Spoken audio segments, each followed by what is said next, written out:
And welcome into Penn Shack Sports Network Vocalized, episode 8. And we are back after the summer stretch for, I think it's going to be a pretty good episode. We got a brand new kind of set design. Our microphones were temporarily down. So we have a solution right now. We'll see if we like it. We do have two. See, got one over there. We'll meet him in just a second. Let's go over tonight's sponsor, which is going to be the Selby Spot AK Valley. Servicing the greater Pittsburgh area for all your photo booth needs. Selby Spot AK Valley can be at your birthdays, grad parties, weddings, school dances, and more. We're your modern day photo booth and can't wait to be at your special day. Mention the Penn Shack Sports Network for a discount. Check out their Facebook and Instagram pages at the Selby Spot AK Valley for more info and pictures from past events. And you can listen to the podcast anytime, anywhere, whenever, right on the YouTube Music app. And we are again the official broadcasting partner of girls volleyball and girls soccer. And that brings us to tonight's special guest, which is Ben Penchak, Kisk area graduate, and he'll join us pretty weekly for the podcast. So if you want to introduce yourself. Yeah, Nate, I'm excited to be here. I'm excited that the podcast is coming back. Haven't been on in a while, but I think this is a great thing that you do. And you know, I've been watching all the videos of you doing everything with all the people at Kiski and the sporting events. I think it's really good stuff. And yeah, I'm looking forward to getting down this different avenue of filming with you. And hopefully we can start making these podcasts more frequent and catch the people up with what's going on in the sports world, you know, Penn Shack Sports Network. So, all right. Yeah, I guess you ready to get into it, Nate? I think I am. I'll go over tonight's agenda. We have Kiski Sports is number 1 point of the night. Pittsburgh sports, national sports, current news and events, and our new segment, PSN Pick of the Week. We're not going to spoil it yet. You'll have to wait to find out. Yes, sir. Tonight, the Cavaliers, we'll start off with our football. Under new head coach Colin Hall, they start their season off with a 1-3 record. The season started off with a shutout victory against Knock at home. But after that, it just hasn't went great. Official week 1, Kiski traveled off to 6A school Norwin and ended up not coming home with the win. And they went on to play 6A school Hempfield, which was another non-section loss. 43-10, I think, was the final. But finally, this Friday, section play started for the Cavaliers. They traveled to Gateway. They didn't come home with the win, but they ended up only losing by 3, 34-31. Next up on the schedule. Can I chime in? Yeah.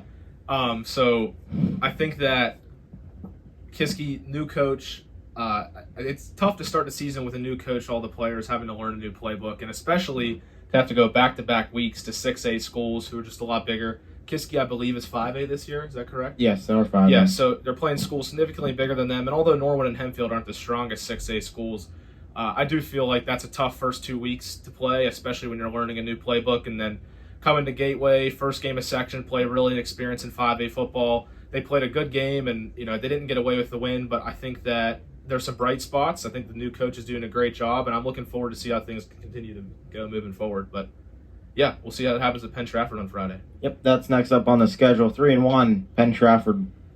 That's who they take on next. We'll bring up next point is going to be volleyball.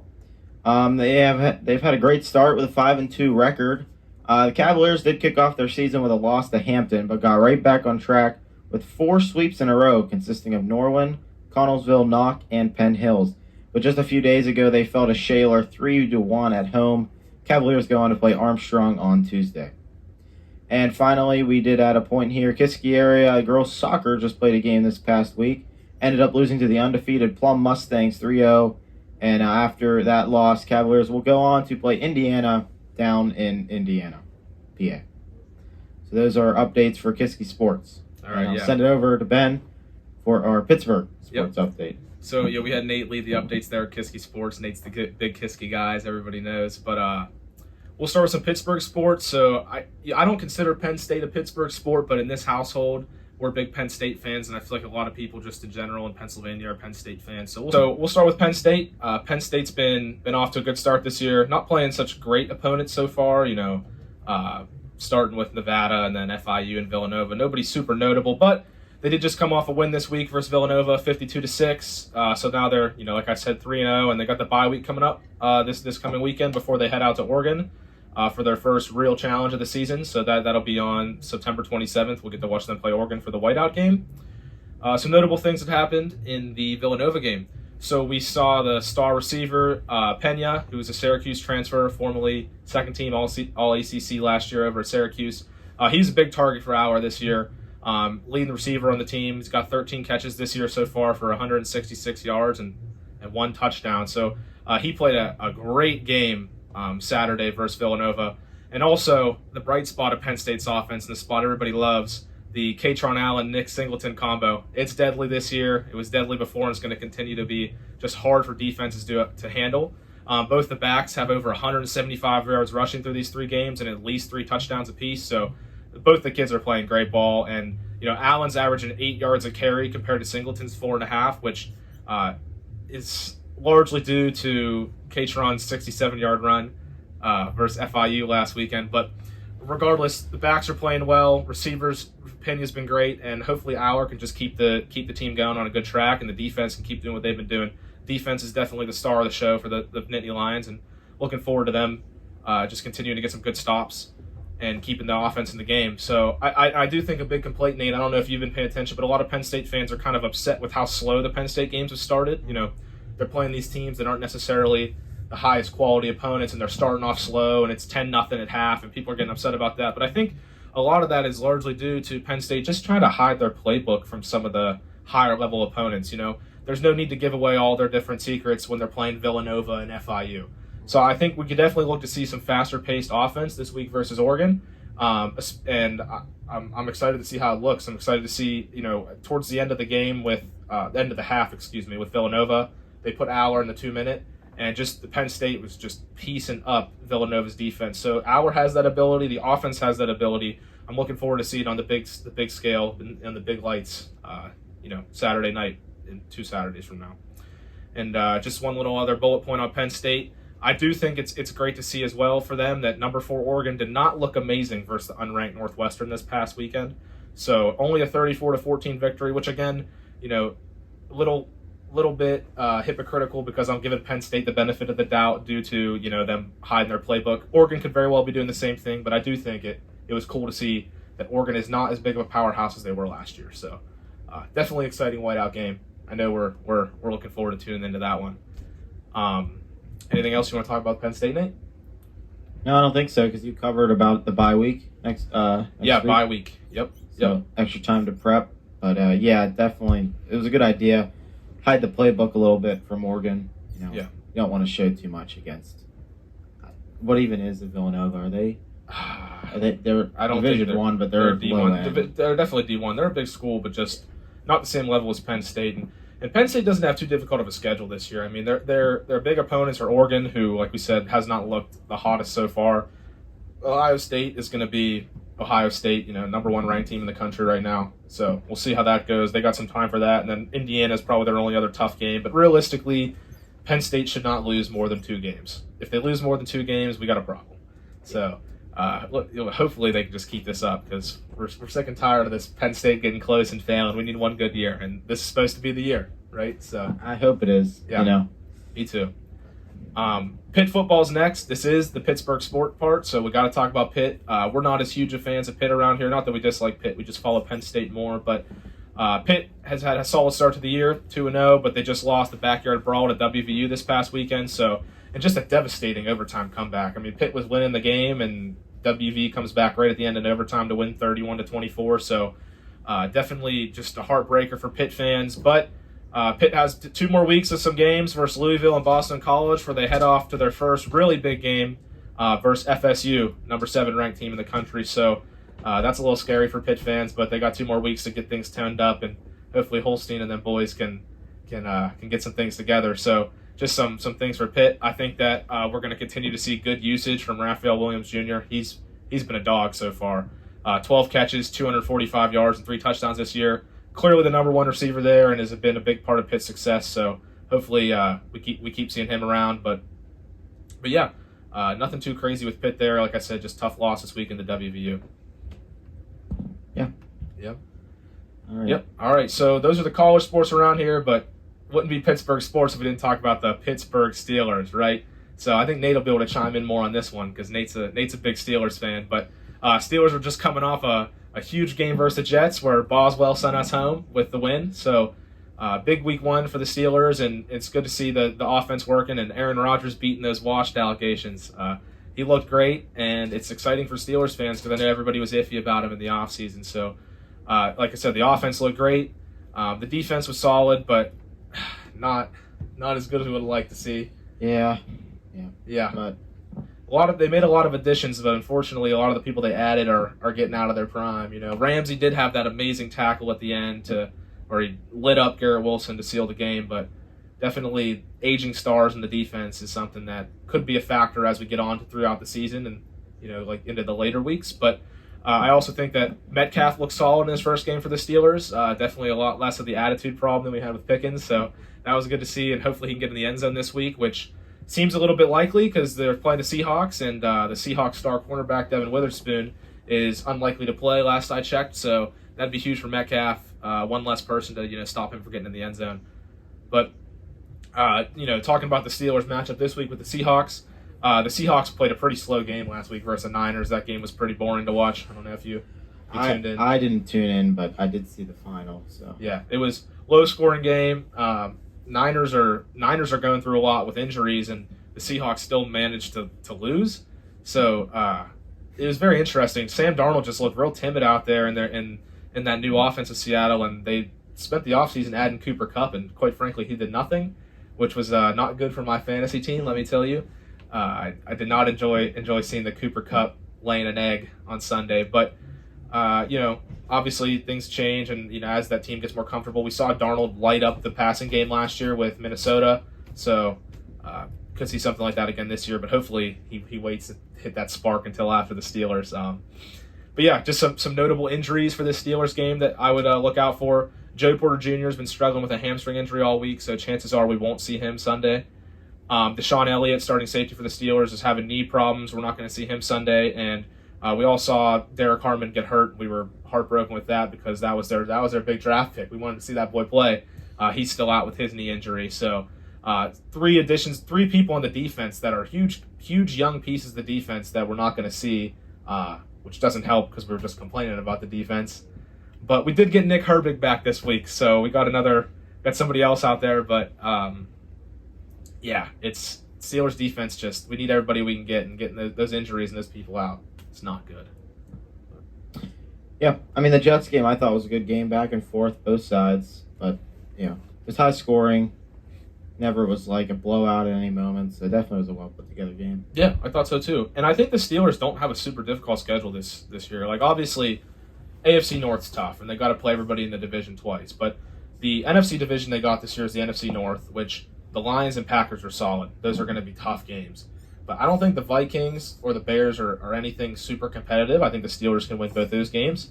And their AFC division that they got to play this year is the AFC East. So they're playing the Patriots. Yeah. Yeah, exactly. They just beat the Jets. The Bills are the best team in that division. The Bills are going to be a problem. And the Dolphins, who did not look hot this year, which I'm not mad at all because watching Tyreek Hill get upset that his quarterback sucks is hilarious. It really is funny.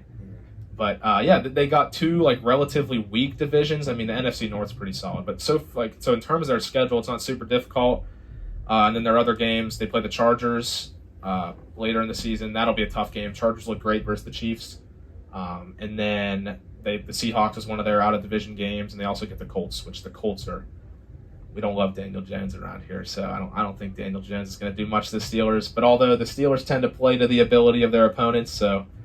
We might see a bad game versus the Colts there, but last year didn't go well. But also new quarterback for the Colts. So no, Daniel Jones is just not a good quarterback whatsoever. So Steelers losing that game would just be detrimental. But like I said, I don't think their schedule's too difficult. Now we know the Steelers are going to finish 9-8, maybe 10-7 if we're lucky. So I don't know why. There's no reason to get the hopes up, but they have a solid schedule. They could very easily have a winning record and do something in the division.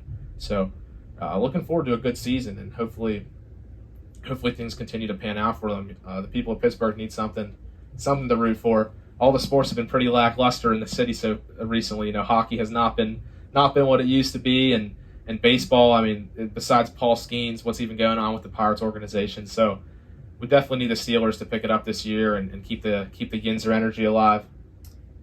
Yeah, we do. We need the Steelers to wake up and start winning. I know. Because we don't experience that much. Again, baseball is Pirates are the Pirates, and then Penguins kind of fell off this year. So Yeah. kind of sucks because it's the roster is old. There's a lot of veterans for the Penguins. So Crosby, every year you can see him getting older. It's just sad to watch. I know. It is. It really is. But yeah, back to the Steelers, Nate. You never got to experience some of the good Steeler days. Like you're a little too young for the. I mean, you were around for the Killer Bees, but they weren't. You weren't watching football back then. No. You didn't get to watch pre CTE Antonio Brown, Le'Veon Bell before he wanted to sit out and wait, and Ben Roethlisberger. That was a good combo. It's unfortunate that they didn't do anything with those people, but that was a great combo. Defense was good. That was the last like good Steelers era. Now we're in this era where it's just like Kenny Pickett, Duck Hodges, Mason Rudolph, Russell Wilson. Yeah, I don't. Not a good quarterback era for the Steelers.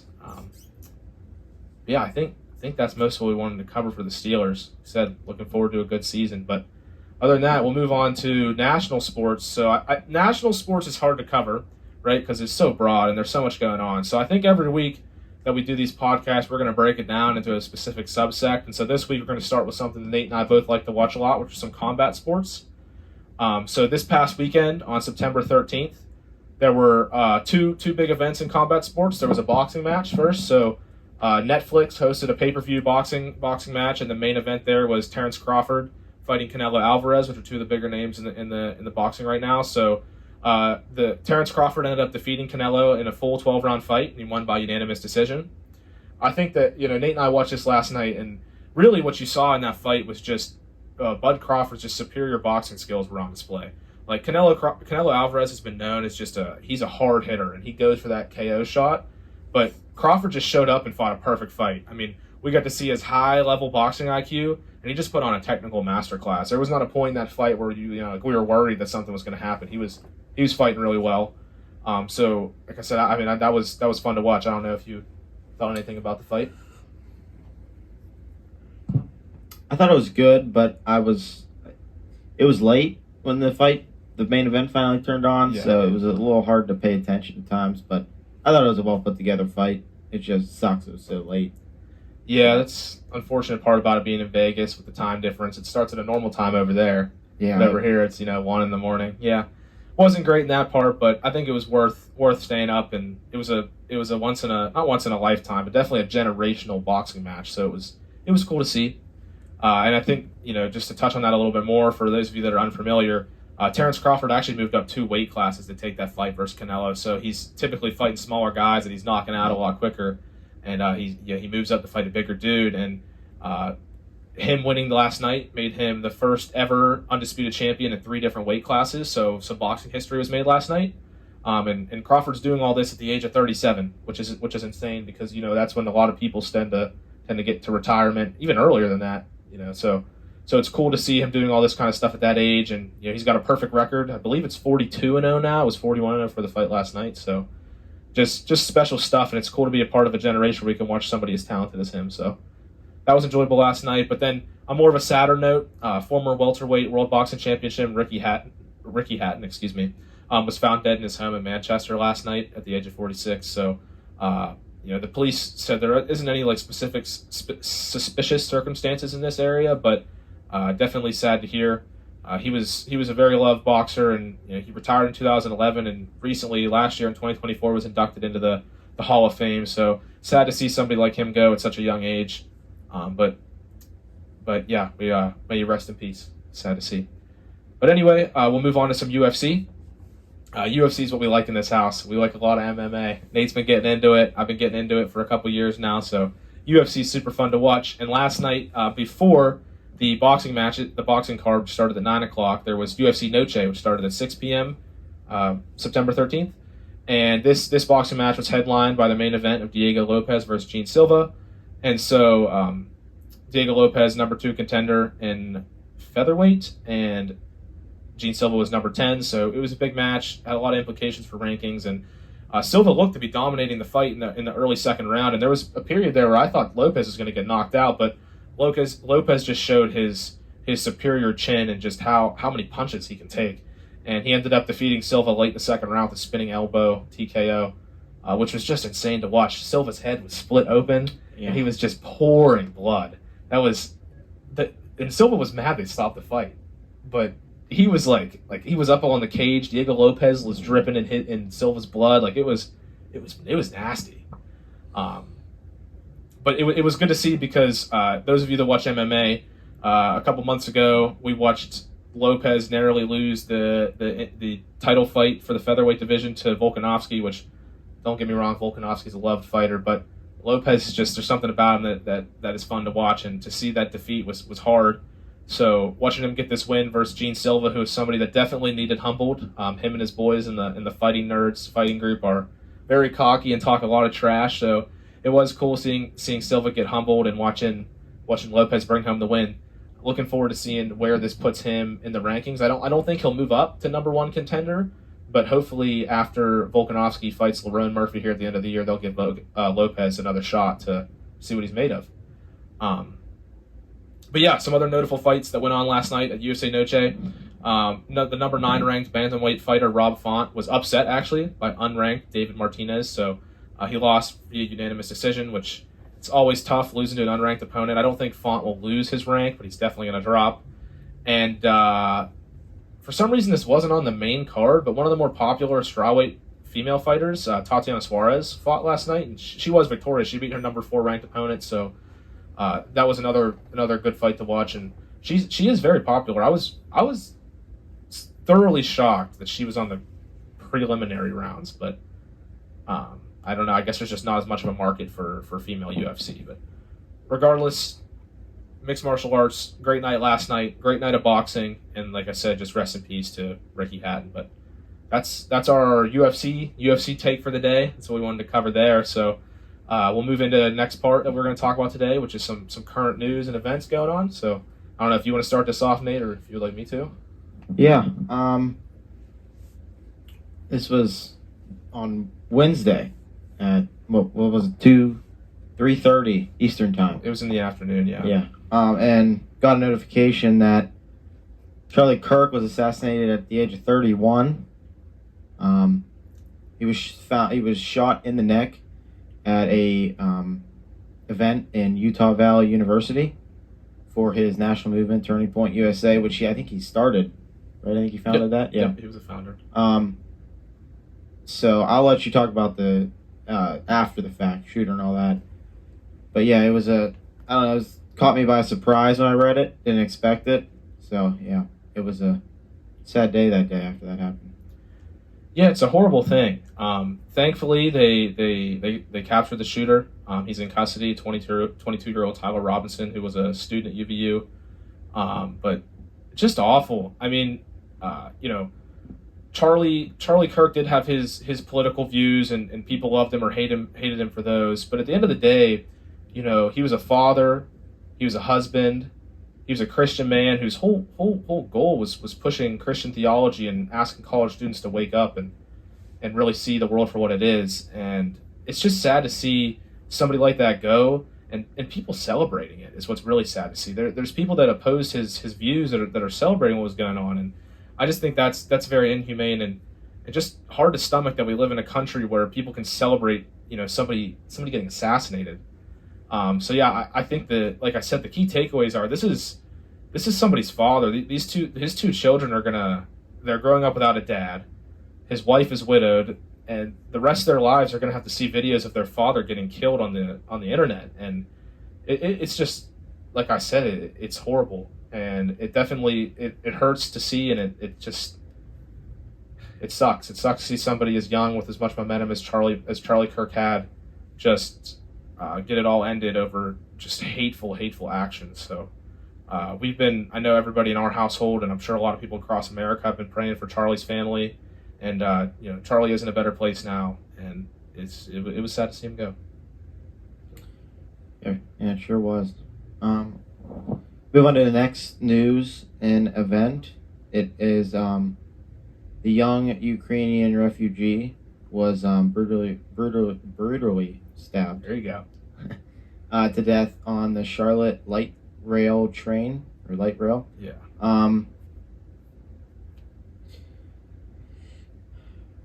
That was also a pretty crazy event how it unfolded. It was, I think, 2 minutes until anyone gave any attention to her.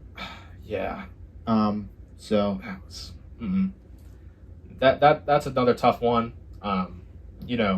This poor girl is getting on the train just to take a ride home, and she's there's no need to have your guard up in that situation, and gets just brutally stabbed. She stood no chance, and it's a tough watch. And what makes it even kind of more frustrating is that the murderer in the situation was in prison and was arrested, but was released on a written promise to appear to court, and it very easily could have been prevented, but I don't know. It's another thing, and it really makes you wonder where's all this hate coming from. And essentially, I think our current events are kind of grim that we've been talking about, although that is what has been currently going on. But I think the main point here is that there's just so much violence going on in this country, and we as people just need to come together and get over some of these differences that are causing these problems. I think that the issues aren't black and white. It's not Democrat versus Republican. It's not political differences. At the end of the day, we are all humans. We're grateful enough and should be thankful that we live in a country where we can live freely and have all the amazing rights that we do. And to kill somebody over political views or to just stab somebody to death out of pure hatred on a train are just things that we're abusing those rights that we do have, and just taking for granted all the freedom that we've been blessed to receive. So I think as a country moving forward, we just all need to take a step back and look at it and realize that we're all humans, and that someone's opinion shouldn't make us hate them so much that we want to see them dead. And that's the main message, is that it's sad to watch this stuff unfold, and we need to do better as a country and do better as people. Just overall, just be less judgmental. It's horrible. It's so judgmental. But yeah, sad time this week, and it does suck moving out of sports to talk about something like this, but this is what's going on in the real world, and it's a reality that we all have to face. We all live in it, so hopefully everybody takes this in and digests it and really thinks about what's been going on. So yeah, some weeks it'll be less than this week. This week's a little we can't really control what goes on. It'll just be a few points from the national. Or this is just current news. Yeah. This all happened this week. So I know the train stabbing was, I don't remember the exact day. It might have been last week, but regardless, the Charlie Kirk thing happened on Wednesday, and that's been what's big, because you don't see stuff like this happen too often. So that's where we're at, and we'll move off of this, and we'll get to the final point that we're going to talk about today. We've been a little long-winded, so we'll move into the Penn Shack Sports Network pick of the week. Which, you want to tell them what it is, Nate? The pick of the week is Big Back Updates. This is a Ben segment. Yes so he did fully write this planned. I not gonna lie, I had no idea that this was this made the clip. Okay. So I sat down right before to film it, made sure everything was going. I went over the agenda, and this is what I saw. And so I'm as new as you guys are, but yeah. Oh yeah, I'll talk about it. You can start it off. We'll get you some questions to get you involved, because I know you like food too. Don't be lying over there. He's trying to make it seem like I'm the only one that likes to eat. But Big Back Updates. So what we're going to do this week for the pick is just talk about some of the big things that are going on in the fast food industry in terms of new menu items. So we're getting into that fall season, with it being September to October. So we get to experience a lot of new items. But we'll start with Taco Bell. Taco Bell doesn't have anything fall themed. I mean, I guess kind of one item, but their big thing right now is their Y2K menu. So basically, they're bringing back some of the items they had from the early 2000s. So the big ones are advertising. They got a Cool Ranch Doritos Locos Taco, their chili cheese burrito, and then there's a caramel apple empanada, which is kind of a fall item. But we actually went to Taco Bell today, Nate and I did, and I tried the chili cheese burrito, and I will tell you, I will be getting the chili cheese burrito again. That thing was pretty solid. But I don't think, Nate, you didn't try anything new, did you? No, I didn't try anything new. Just got the good old deluxe cravings box because that's what I usually get. So. Yeah. Nate knows ball. I don't like to go out on limbs. I like to stick with what I like.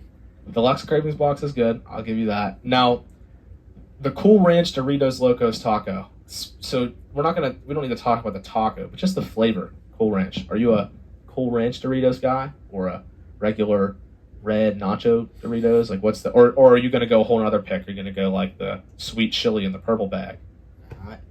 I'm more of the red nacho. The OG. Yeah, Cool Ranch. I don't love it, so yeah. But any day of the week, I'll take red nacho. I guess. Does that mean you're also a Mountain Dew fan? Not really. You get the Mountain Dew Doritos in Call of Duty? No. No. I don't love Mountain Dew. I do like the Baja Blast, but I don't consider that Mountain Dew. Yeah, no, that's Taco Bell. Yeah, that's what Nate got at dinner today. So. Yeah. But yeah, Taco Bell. Who doesn't like Taco Bell? Everybody likes Taco Bell except your toilet. So, anyway, on to Dairy Queen. Dairy Queen's my bread and butter. I work at Dairy Queen, so this is what I like to talk about. Dairy Queen's got the fall menu going on, and this is good. The pumpkin pie blizzard is back. And I'm sorry, if you don't like the pumpkin pie blizzard, you're not an American. Pumpkin pie is the best blizzard on the menu. And some other new items that coming out to Dairy Queen for the fall. There's a maple cookie milkshake, which I haven't tried yet, but I don't know if has Allie brought one home. She has not yet. So I'm thinking that sounds pretty good. Like usually stuff that's maple flavored is solid. But then the other big notable thing is the caramel toffee cookie blizzard, which is I think it's just caramel and blondie pieces. Which when did blondies become a thing? Like okay, I get a brownie. It's a brownie. It's chocolate. Blondie, just call it cake. It's literally just yeah. I don't understand that. I mean, like yeah, it's a texture of a brownie, but it's like a sugar cookie. They call it a blondie. I don't know. That just kind of gets me going because same with like a brookie. Like it's a brownie and a cookie. Yeah, the brookie I kind of see. I do. Brookies are good, and Dairy Queen had a brookie blizzard before, which was really good. But the blondie just I don't know. It's not doing it for me. It needs like chocolate is a flavor itself. Like chocolate can stand alone. I feel like just like vanilla is too plain, and that's what a blondie is. It's like it's got to have something to it, you know? Mm-hmm. I know like at Robert Morris, our cafeteria, they'll make blondies and they'll put they have like a Nestle Crunch blondie, they'll put Nestle Crunch in, or they'll do like an Oreo blondie. Even then, there's just not a lot to it. Like brownies have that chocolate flavor, which makes it I feel like a dessert's not a dessert if there's not chocolate in it. To a degree. Yeah, to a degree. Because most good desserts have chocolate. There's chocolate in it. Yeah, exactly. So that's weird, and I guess I'm kind of again being hypocritical saying that chocolate needs to be in the dessert when the pumpkin pie blizzard has no chocolate, but the pumpkin pie blizzard is an exception, guys. That and this is not Dairy Queen related, but when I think of pumpkin, I've been thinking of everything pumpkin, and I really want to go to the Cheesecake Factory and get the pumpkin cheesecake. So that's another dessert that doesn't have chocolate, but is definitely going to be a great dessert. Yeah. I'm not the biggest. I like cheesecake, but I'm not like dude. I'm not the biggest fan. Like I'd rather go have like a sundae. Or something. No, that's your adolescent taste buds. Wait till you grow up, buddy. We'll stay on the fall menu trend. We'll go to Starbucks. Everybody knows Starbucks fall menu at this point. The beloved pumpkin spiced items are back, and I've never been a big coffee guy, but up at school we have a Starbucks, and I was getting pumpkin spice lattes this week, and I will be a repeat customer. I will be. Pumpkin, like something about it. I mean, it doesn't taste a lot like coffee, so that might be why I like it. But the pumpkin spice is just, you know? I'm just like salivating thinking about it. But other things at Starbucks, they have a new pumpkin cream cheese muffin and the baked apple croissant are on their fall menu. So two other things that are probably pretty solid, but nobody goes to Starbucks for the food. You're going for the drink. I mean, you're already spending $9 on a drink. Who the hell can add a dessert? So, that covers Starbucks. And then finally, this is off the fall menu topic, but McDonald's has a new launch. So, they've really been pushing the snack wraps and those chicken tenders all summer. And now, I guess, to help push them, they released a new sauce. It's their special edition gold sauce. Personally, I have not tried this yet, but I'm assuming it's just like honey mustard, which honey mustard is is good, but it doesn't need to be. But they already have a honey mustard. Exactly, So so- it's like, yeah. Some zesty honey mustard, something different. Nothing super exciting from McDonald's. I don't know. McDonald's, like, it's not that they've been falling off, but they haven't done anything super exciting recently. Like, the snack wraps were cool, but the snack wraps kind of suck. I personally haven't had one. Yeah, they're just not, like, the nostalgia of the snack wraps was more than the actual snack. Like, the snack wraps didn't do it for me.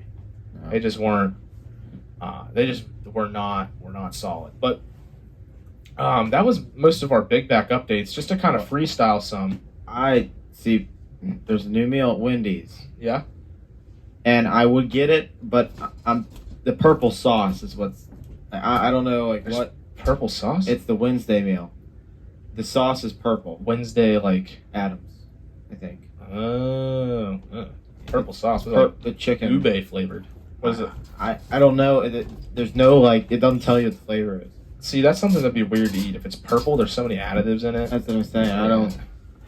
So I do want to try it, but I'm like holding off. Interesting. And then it's like a strawberry milkshake with it or something. Okay. So I think it's a decent meal. I don't. Wendy's ice cream doesn't like the Frosties. I don't know. It's just not. Yeah. It's not anything special. But I think other than that, we're pretty frequenters of Chick-fil-A around here. Which honestly, who isn't? Chick-fil-A is arguably the best fast food chain. Arguably not even fast food. No, it's pretty high quality. Yeah. They have their pretzel bun sandwiches that have been around for a little bit. I don't know how much longer those are going to be out, but those were decent. The peach milkshake was big in the summer too. And then I'm a big Crumble supporter. All my friends and family know that I'm a Crumble guy. I'm about to be a pink member, which is the highest status for those of you that are unaware. So I'm I don't want to break my arm, scratching my own back, but I'm pretty high up on the Crumble list. Just keep in mind that's like 3,500 crumbs per year. It's 2,500. 25, which is you get like a lot of 10? money, but 10 per dollar. So I get 12 per dollar. 12 per dollar. Hey, don't shortchange me. That's a lot of cookies. That's what I'm hearing. It is, but what's been exciting about Crumble recently is it added a new feature to the menu where every individual Crumble location has a secret menu cookie for the week. So it's like, yes, like those of you that know Crumble, they come out with like 6 or 7 new cookies every week, and it's the same consistently across all the locations. But this new feature gives every individual location their own extra cookie. So essentially, there's 8 new cookies every week. And I don't know, it just adds some diversity and it makes it cool. And like as a gold member, I can vote on which cookies get put into the secret The menu. poll. So yeah, so I have a little bit of power there. You could say that I help run the company, but it's I think that's a cool feature. And the some really local news. If you're from Pittsburgh, you know Page's Dairy Mart. Page's Dairy Mart is a fantastic ice cream place over on the south side, down on East Carson Street. They have their fall menus out, and they have a lot of pumpkin stuff. I know that they partner with Triple B Farms, and they have some apple butter flavored stuff. They have soft serve and milkshakes and blizzards. They partner with Oakmont Bakery, I believe, with pumpkin rolls and some cinnamon dessert. I can't quite remember. But they have like pumpkin roll blizzard, like a cinnamon delight sundae, and just their fall lineup is great. And I know I'm supposed to be a homer and support Dairy Queen, but you got to give respect where respect's due. Page's Dairy Mart does it right. So I think that if you're from Pittsburgh, or even if you travel to Pittsburgh, Page's Dairy Mart is somewhere you should definitely venture and get some ice cream. It's a solid spot. Have you ever been, Nate? See, we were gonna stop once, but when we passed it, it was fully wrapped around the building and then like way back. Yeah. So it was so far back, like where it was dark. It goes under that overpass. Yeah, that and you runs couldn't over even it. like see the end of the line because it was so dark. Yeah, I got there at a good time the one time I went, and I got the Biscoff cookie butter milkshake. Yeah, he went up to the window and said, "I'll take your largest size." Yeah, I did. So Because like Dairy Queen, we have an extra large shake, but it's not on the menu, right? So I didn't know if they had something like that. So I said, "Hey, you still have the Biscoff shake?" And she's like, yes, of course." And I was like, "Give me the biggest size you got." And she definitely judged me. And it was an $8 milkshake, which is getting up to like Milkshake Factory prices. Yeah. Yeah, that inflation is insane. Honestly, it's probably better from what I've heard. I don't know. Milkshake Factory, speak of the devil, was just running a deal I think it was on Saturday, so it just passed. Buy one get one free chocolate milkshakes. So instead of a milkshake for $10 a piece, you get it for $5 a piece. See, but I can't walk in there and not get the fancy ones, the Penguins one. The Jake Shake. No, sorry. I just committed the Rusty Shake. I just committed a cardinal sin. Jake Gensel is gone. Yeah. The Rusty Shake. Yeah, no, that one's good. I'm a birthday cake person, so I usually get the birthday cake one, but yeah. That one was solid. I've only had a couple milkshakes in there. I had a red velvet one time that was good. That was probably good. Yeah, so I think that's all of our food updates. You know, the fast food industry changes so often, so this is probably something we could do every week. I don't think we're going to, because it's goofy, but yeah, that was, hopefully you guys get to try some of that stuff. Venture to the Lackey's Dairy Queen in North Apollo. Small shout out. They're not a sponsor, but I'll give them a free shout out because I have the liberty to do as I choose on this podcast. And that's where I work. There's some dogs over there. They're closing at the end of October, so you got about a month and a half to get over there and get you some ice cream. So go give them some business and say hi and tell them I sent you. Yeah, you don't get a discount code like you do at the selfie spot. It would be cool if you did. I mean, if you tell them you know me, my name holds some weight there. You might get a discount. You might. The people around me, my acronym there, I'm not going to tell you what it stands for, but it's DQJ. So, yeah. I'm like that around there. But, no, definitely take a trip over. It's good ice cream and great people. So. Yeah, we'll have there'll always be a PSN pick of the week. We'll just have to think. It's going to be new. Yeah, we'll change it up. We'll probably come back to this at some point because the fast food industry always has stuff to talk about. But I think this is a good first one. Because they also knocked out 4. So it's going to be a second till those. Yeah. We talked about more than 4. We touched on a bunch. Yeah, I guess we did. So, yeah, no, Nate and I love food, and this was just a great topic to go into. It's easy to talk about. I think we talked about this more in some of the sports, and this is a damn sports podcast. I think that is true. Yeah, we rushed through the sports. Not really, but yeah, I can't think of anything else to touch back on. I think that at this point we'll just talk about some takeaways of the podcast. So, we started this off talking about, Nate started us off with Kiski Sports. Like we said, I was at the game Friday night, the Kiski football game. I think that there's some bright spots for Kiski football, and it's exciting, especially considering I played just a couple years ago, and it's cool to see how the program's been moving. Nate does a lot with football, along with girls volleyball and girls soccer. He's very involved. So I'm sure he's excited to get to all those sporting events and watch how those teams develop, especially our sister. Allie's a senior this year, so when she gets around to basketball season, that'll be exciting. But Kiski Sports have been great. Then we moved into some Pittsburgh sports. Like I said, we're looking forward to the Penn State season and seeing how they handle their next game versus Oregon. Pitt we don't follow as closely, but tough loss in the backyard brawl, and hopefully they can start to pick things up and dominate a little bit in that weaker ACC conference. And then the Steelers, they're actually playing right now as we're filming this, so after this we're going to go watch some of the game and see how they're doing versus the Seahawks. And that was our Pittsburgh sports update. We talked about, for national sports, we went over our UFC and boxing and how those apply. And I think UFC is something we'll talk about pretty frequently because that's a sport that we both like to talk about. So hopefully you guys start to get into some UFC after us. Hopefully we introduce you to it. Mm-hmm. And then current events, like I said, rest in peace Charlie Kirk, and rest in peace the poor Ukrainian girl who passed away on the train and that got stabbed. And hopefully as a country we wake up and come together as opposed to making this a political issue, because it isn't whatsoever. So thinking about it, for UFC end of the year, we could do a live commentary. Maybe. We'll think about it. Can't show footage. If you want to watch it, you got to do it on your own. But we could do our live reaction. Yeah, we could.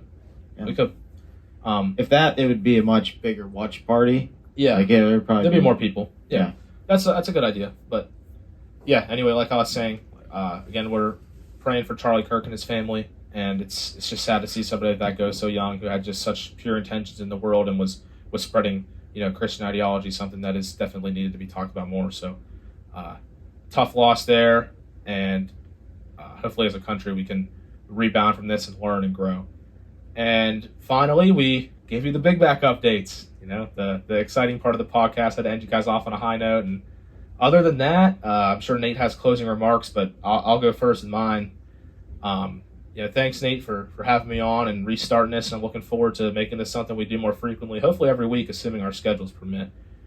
and I think there's some good opportunity here. I think podcasts are great, and obviously it's our first one, so hopefully we didn't bore you guys too much, but we'll find some better ways to handle this and talk, and we'll learn as we go. But those of you that have been around here with Penshack Sports Network for its lifetime, I know we couldn't be more thankful for you and all the work you guys put in. Like, Nate does a lot of the work, don't get me wrong, but there's a lot of other people behind the scenes that chip in, and all the fans that watch contribute as well. So definitely thankful for all you guys, and like I said, I'm looking forward to see how Penshack Sports Network grows moving forward.